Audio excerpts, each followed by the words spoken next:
What is up, guys? JT of the Dead here. You guys may know me from my other YouTube channel, JT of the Dead. And I'm here today with Professor Messer and my brother from another mother, Evan Martin.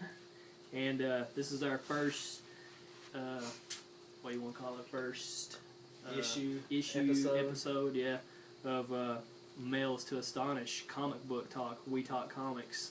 We talk comics all day long, every day.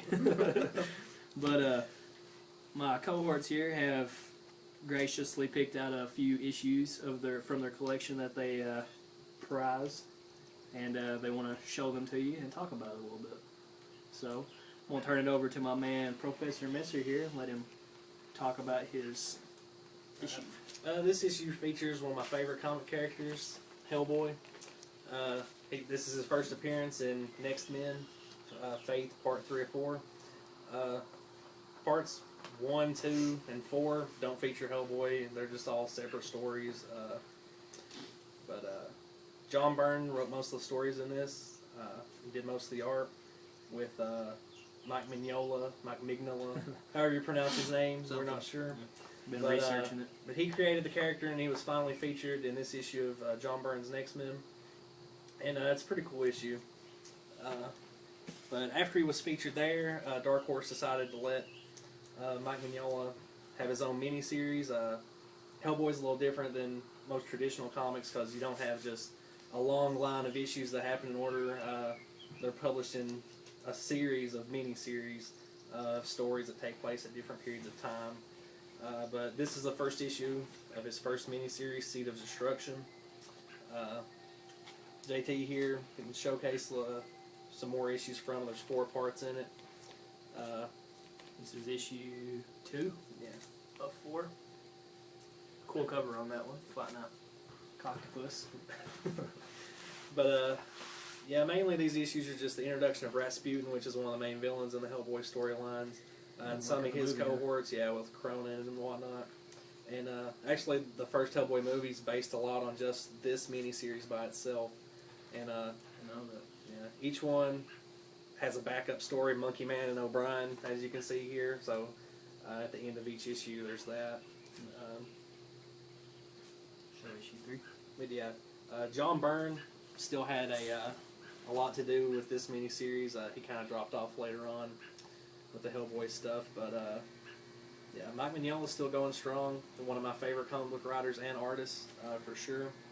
Getting ready to meet him pretty soon, aren't you? Yeah, he'll be at Heroes Con in Charlotte, North Carolina. Excited about that. We'll be posting the videos whenever that takes place. He'll do it on the road too.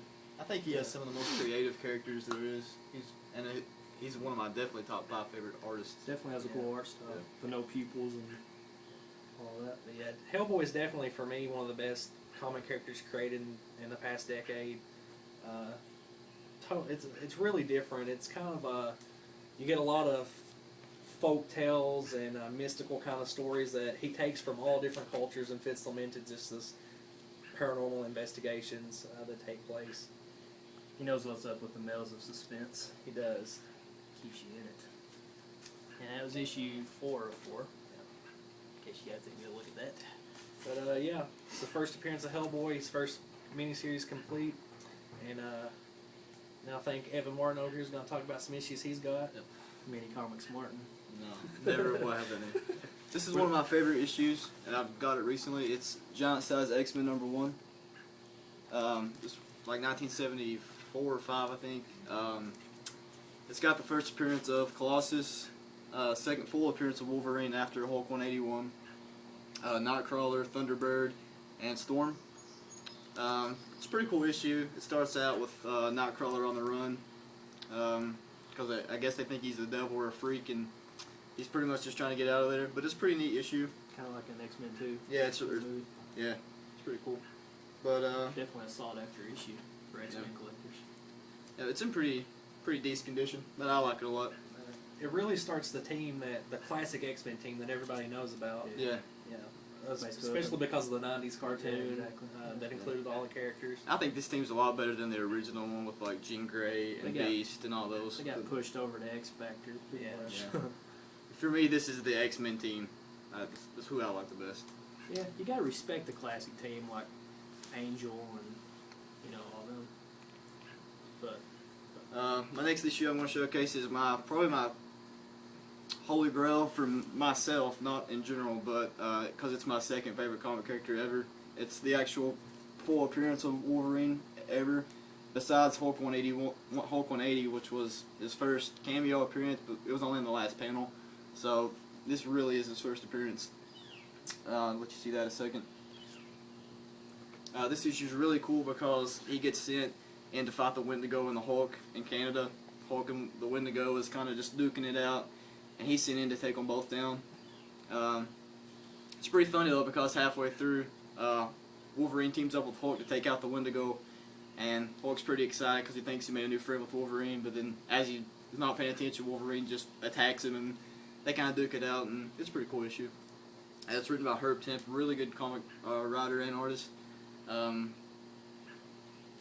It's really one of the first non-American heroes to get a spotlight. you should also note his costume, how different it looks there. Oh, yeah. as compared to the classic Wolverine. He looks more like a cat, in my opinion, than he does. Yeah. How long did he keep that costume? Was it even after that? Not. Really just that issue because the next time he appears, he's got the more modern. Yeah. Yeah, he's got the really long eyes or whatever. Yeah. Also, the Hulk versus movies, basically, the animated movies, kind of. Yeah. Kind of like it, but without the Wendigo, pretty much. Yeah. Oh no, I'm thinking of the Wolverine in the X-Men Yeah, episode the that has the cartoon, Wendigo yeah, in it. Yeah, it even has a flashback to the classic costume in it. Yeah. So that's definitely worth Oh, checking I out. forgot about that. The X-Men or Wolverine and the X-Men. Yeah. Is that what that's called? It was a Animated good show. series. Yeah, but that's all that I brought today. I guess next time we'll talk some more about the current series that's out with DC, Image, Marvel. Get our little inputs on what's our favorite series right now. Comment back if you want. That'd be great. Feedback, subscribe, and thanks. Thanks for watching. I think we went pretty well.